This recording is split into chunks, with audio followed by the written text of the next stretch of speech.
Hello, everyone, and welcome back to 2A News with Craig DeLuz. I am your host, Craig DeLuz. This is a place where we're going to talk about firearms policy, politics, culture, media, you name it. We're going to talk about all things gun, all the gun time. So thank you so much for tuning in. Thank you so much for encouraging your friends to tune in and subscribe. By the way, make sure you like, share, and subscribe. Also, want to let you know if you're going to be at SHOT Show. SHOT Show is a phenomenal event. It's the Shooting Hunting Outdoor Trade Show. It takes place usually that third week in January every year. It's put on by the National Shooting Sports Foundation. Phenomenal event, huge event, and we're going to be doing a welcome party. It's going to be done. It's going to be that Monday evening. That would be Monday, January 19th. It's going to be from 7 to 10 p.m.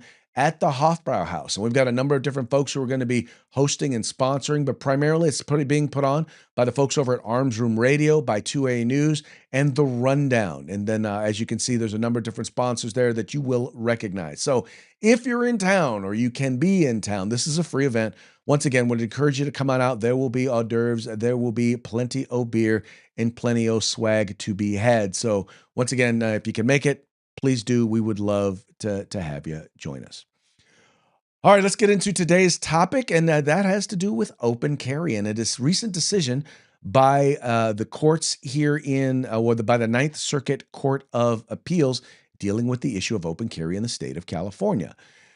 As is being reported here by The Hill, an appeals court strikes down California's open carry ban for most of the state. Now, what does that mean? Well, that means because open carry was banned in the most populous counties in the state of California, meaning if you had a population of over 200,000, your county, you were not allowed to open carry. And if it was a county under 200,000, you could apply for a permit, meaning you didn't just have a constitutional right, you had to get permission in order to be able to carry. Let me read a little bit of the story that they have over here at The Hill. It says, a federal appeals court ruled Friday that California's open carry ban in most parts of the state infringes on the constitutional right to keep and bear arms. The Ninth Circuit Court of Appeals panel voted 2-1 that the ban runs afoul of the Supreme Court's expanded Second Amended test, which requires gun control measures to be consistent with the nation's historical tradition of firearm regulation. U.S. Circuit Judge Lance Van Dyke, writing for the majority, said it was a straightforward case since open carry wasn't banned at the nation's founding. Quote, quite the opposite. In antebellum America, it was clear that open carry was widely seen as entitled to special constitutional protection, Van Dyke wrote. California banned open carry in counties where the population exceeds 200,000 people, which covers where the vast majority of Californians live. Mark Baird originally sued over the law in 2019. His case has zigzagged through the courts for years and was bolstered by the Supreme Court's expansion of Second Amendment rights. Now, to further discuss this decision, we have joining us Mr. Chuck Michel. Now, Chuck Michel is with the California Rifle and Pistol Association. So with that, I'd like to once again welcome to the program, Chuck Michel. Chuck, welcome to the program. Thank you for having me. Always a pleasure to be here. Excellent. So help us to understand a little bit about what did this three-judge panel in the Ninth Circuit, what exactly did they decide, or what was the decision when it comes to open carry here in the state of California? Well, good question. You have to consider this ruling in the Baird case in the context of all the other cases that are being litigated in front of the Ninth Circuit, and for that matter, in other circuits across the country, because there's a battle going on about what the proper way to apply the methodology that was laid down by the Supreme Court in the Bruin case is. That methodology is supposed to be fairly straightforward, and it will mean that many gun control laws will not survive a Second Amendment challenge if it's done faithfully and the way the Supreme Court instructed courts to do it. The problem is many courts, and especially some of the judges on the Ninth Circuit, have been twisting the Bruin ruling to a way that allows them to uphold a lot of gun control laws that really should be deemed to be unconstitutional. And so the Bruin test says you decide whether or not, first of all, whether or not it's whatever the conduct or hardware or whatever that's being regulated by the law that's being challenged is covered by the language of the Second Amendment, the right to keep and bear arms. Almost everything is, whether it's a piece of hardware, an AR-15, a magazine, a suppressor, a shoulder stock, whatever hardware, or a class of people that are being prohibited, or certain places that are being prohibited. The Second Amendment doesn't just apply you. It doesn't just allow you to buy one gun. You have to be able to go to the range, and it's not just about self-defense either. By the way, it's about hunting, sport shooting, any other lawful uh, reason to own a firearm. Self-defense is at the core of that, but the Supreme Court never said that's the only reason that a law is that the Second Amendment exists. Anyway, so then the second step is, and the Supreme Court went back to the originalism test rather than the living Constitution, where you get all kinds of weird interpretations. They go back to originalism, which is, what do the founding fathers mean when they wrote this Constitution and the Second Amendment? If there's some historical law that is analogous to the modern day law, then that's an indication that the founding fathers would have tolerated the modern day law. They didn't mean to ban the conduct that's being regulated, or they didn't mean to stop the government from regulating the conduct that's being regulated if they allowed it to be regulated back in 1791. So there's a huge battle about what is covered by the text of the Second Amendment, and that's our Duncan case and the magazine capacity lawsuit, and the Rhodey case, with the ammo purchases, and then is it covered is the first part, and then is there a historical law that indicates this modern law would be tolerated by the founding fathers? Well, so getting back to Baird, you have a huge fight going on within the Ninth Circuit between certain factions of the judges there, led by, on the pro Second Amendment side, by Judge Van Dyke, who was the author of the Baird decision, where he faithfully applied the Bruin analysis. He said, of course, carrying a firearm, whether open or concealed, is covered by the Second Amendment. That was the Bruin test, even though the Bruin test was concealed carry. And then, so it's covered by the Second Amendment. And then, is there a historical law that would indicate the founding fathers would allow you to ban open carry? Well, there isn't any. In fact, at the time of the founders, and for many years after, the primary way people carried was openly. So there's no law that from history that would indicate that the modern day open carry ban would be constitutionally permissible. So he just faithfully applied that Bruin language and concluded that the ban on open carry throughout the state, the law was that if in a county of under 200,000, you could apply for an open or a concealed carry license, but the other counties you had to do just a concealed. You had to apply for a concealed carry license. So what the court 2-1, actually it's 2.5-1 really, because even the dissent was on board with a lot of it, said it's the open carry ban is unconstitutional. Now there's going to be some big questions coming out of that, though. Okay, so it's interesting that you point that out. A lot of people don't even realize you could actually carry a loaded firearm in public, with the exception of sensitive places, until the 1960s and the Mulford Act. And you could actually carry an unloaded firearm up until 2012 in the Right. state of California. So yeah, so this whole idea that this is crazy and that it brought about the Wild West is a gun grabbing misnomer or misrepresentation of what the law's been for most of the history, even here in California. Yeah, it's another scare tactic. It was the 20s when they started the whole CCW licensing process. You had the Sullivan Act going on in New York, and that was basically banning concealed carry or loaded carry completely. And rather than do that, they came up with the licensing system for concealed and unconcealed, in some circumstances, licenses. But they set up the good cause standard so that could be interpreted and misinterpreted and subjectively misused by issuing agencies to say, unless you had, a signed threat from a stalker, that said, "I'm going to kill you," didn't have good cause to get a license.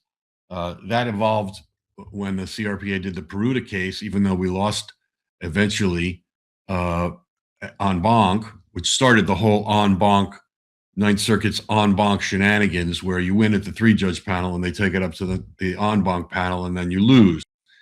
Um, but that the Peruta decision persuaded, it wasn't mandatory, but it persuaded a lot of sheriffs to start issuing. So you started getting more of these CCW permits being issued.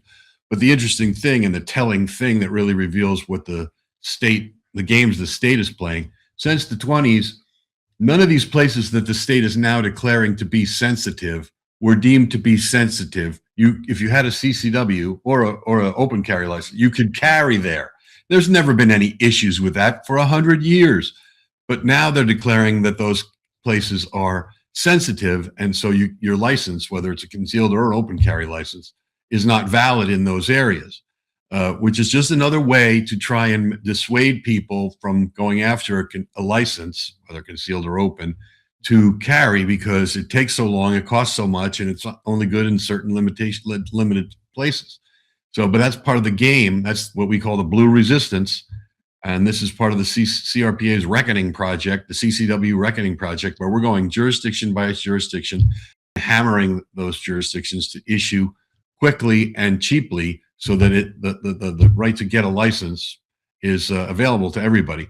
But the open carry side of this has been, it's a sort of a section of the Second Amendment activist community. And the reason that they banned open carry was because they were doing open carry protests, and that's their right. God bless them.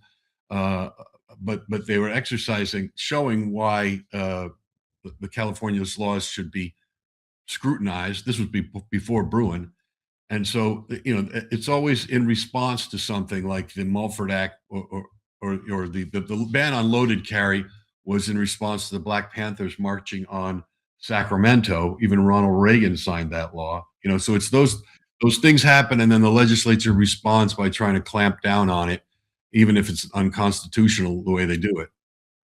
So real quick, what is the immediate impact for gun owners in California when it comes to is there any impact on concealed carry, and is there any impact on the ability to open carry as of right Not now? yet.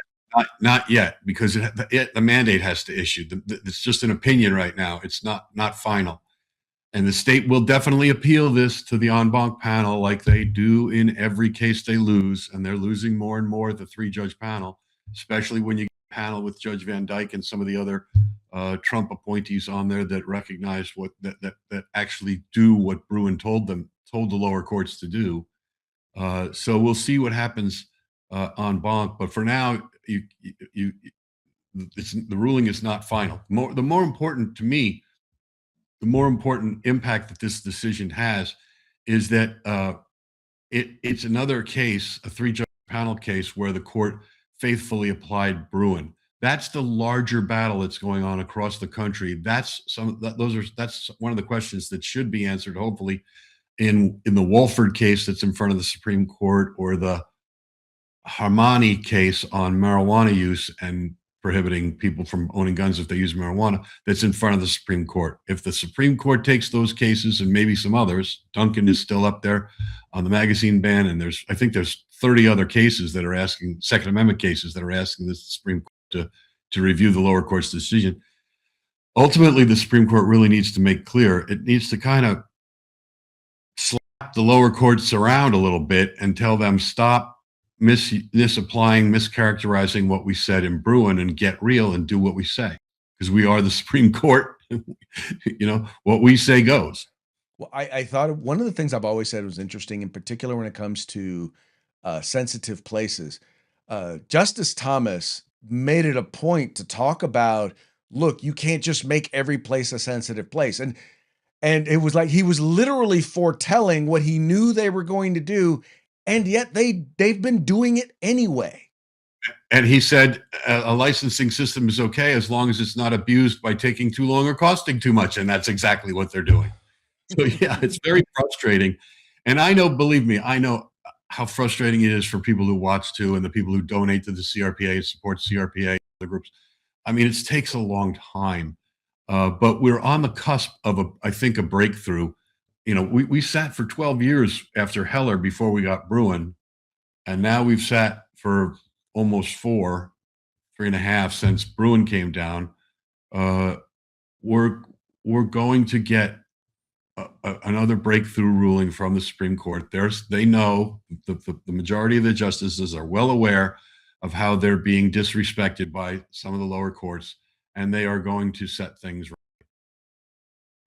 Well, I'm very And much that's looking. that's when a lot of things can start to tumble. I'm very, very, very much looking forward to that because it's very frustrating to see that the decision's been made and recognize that literally there are people in the judiciary who've decided I'm going to, in the best of my ability, defy and ignore exactly what it is that the Supreme Court has said.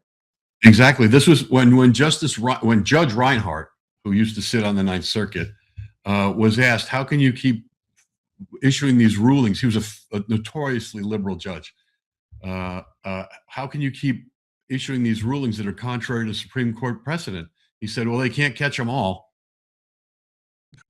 I mean, it's not That exactly the is attitude you'd expect from a judge who's sworn to uphold the Constitution, but in his mind, I guess that's what he thought he was doing. They think the Supreme Court got it wrong.